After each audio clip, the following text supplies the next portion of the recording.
Hello everyone, it's me Camelia back with another vlog. গতকাল আমার husband আমাকে phone করে বলছে অ্যাথেন্সের টিকিট আছে যাবা? আমি বললাম হ্যাঁ যাব।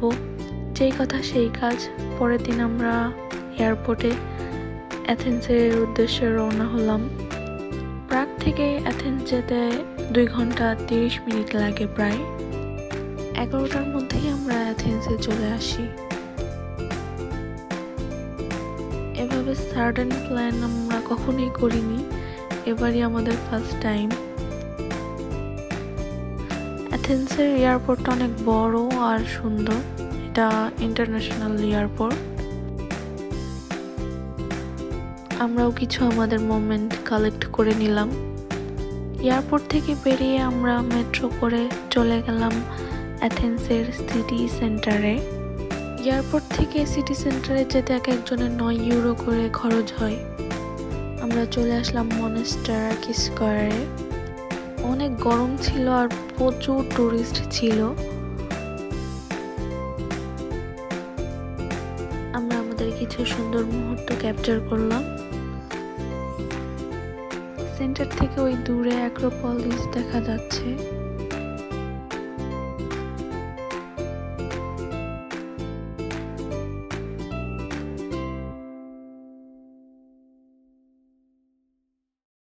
রোদের তাপ এত বেশি ছিল, এর জন্য আমিও নিজের জন্য একটা ক্যাপ কিনে নিয়েছি। ক্যাপটা যেখান থেকে কিনেছি ওখানকার ভাইয়াটা বললো যে আশেপাশে বাঙালি রেস্টুরেন্ট আছে, তো আমরা চলে গেলাম বাঙালি রেস্টুরেন্টের দিকে।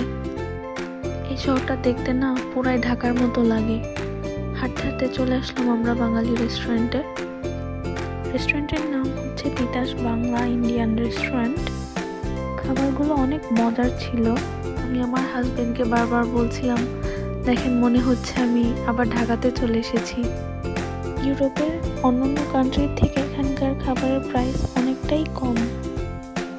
হাঁটতে হাঁটতে চলে যাই আমরা সেন্টারের দিকে। একদম সেন্টারেই এটি হচ্ছে হার্ডিয়েন্স লাইব্রেরি। এখান থেকে অ্যাক্রোপলিস সুন্দরভাবে দেখা যায়।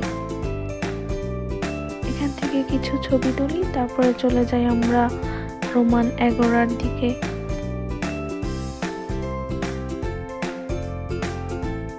এগুলো দেখতে হলে অনেক হাঁটা লাগে। হাঁটতে হাঁটতে আমাদের পা ব্যথা হয়ে গিয়েছিল, তারপর আমরা কিছুক্ষণ বসি।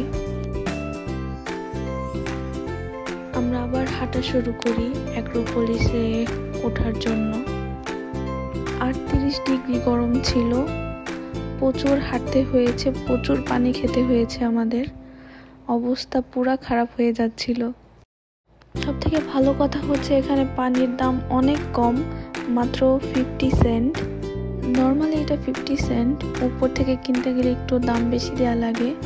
অবশ্যই পানি ক্যারি করে নিয়ে আসবেন। উপরে উঠে ভিউগুলো দেখে আমাদের কষ্ট সার্থক হয়েছে। অনেক সুন্দর ভিউ ছিল। আমরা শুধু চিন্তা করছিলাম শত শত বছর আগে কিভাবে ওরা এগুলো বানিয়েছে। যতই গরম থাক, টুরিস্টের কোনো কমতি নেই এই শহরে।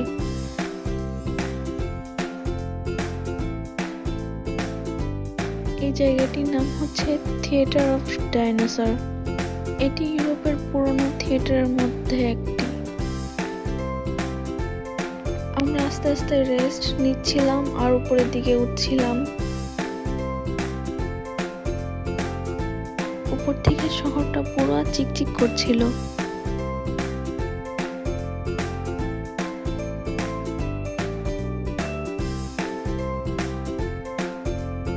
আমি বলছিলাম যে এত পুরনো বিল্ডিং যদি আবার মাথায় ভেঙে এসে পড়ে।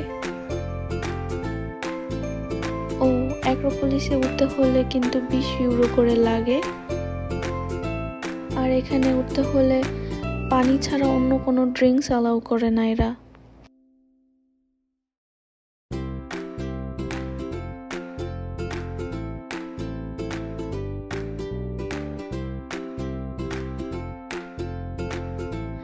এখানকার পাথরগুলো না অনেক স্লিপি।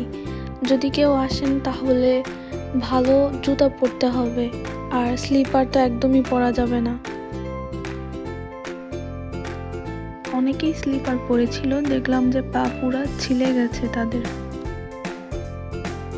উপর থেকে ওশানও দেখা যাচ্ছিল।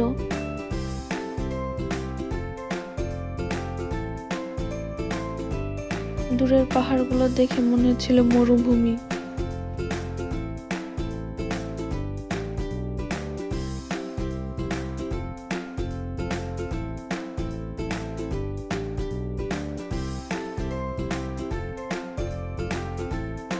এতদিন শুনে এসেছি গ্রিস অনেক সুন্দর, এবার নিজের চোখে দেখেও নিলাম, আসলেই অনেক সুন্দর শহর।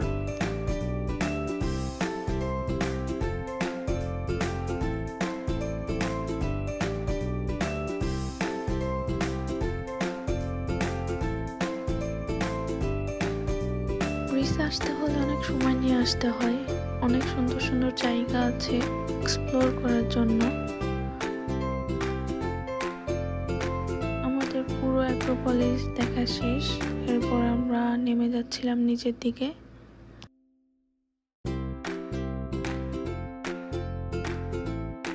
এখান থেকে আমরা একটি ট্যাক্সি নিয়ে চলে গেলাম বাসার দিকে। আমরা একটা এয়ারবিএনবি ভাড়া নিয়েছিলাম। একদিনের মধ্যে যে আমি এত সুন্দর একটি বাসা পাবো আমি চিন্তাও করিনি। বাসায় কিছুক্ষণ রেস্ট নিয়ে আমরা বিকালের দিকে চলে গেলাম বিচের ওখানে।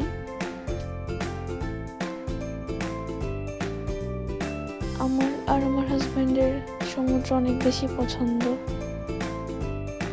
বিচে কিছুক্ষণ কোয়ালিটি টাইম স্পেন্ড করে আমরা চলে গেলাম রেস্টুরেন্টে ডিনার করার জন্য।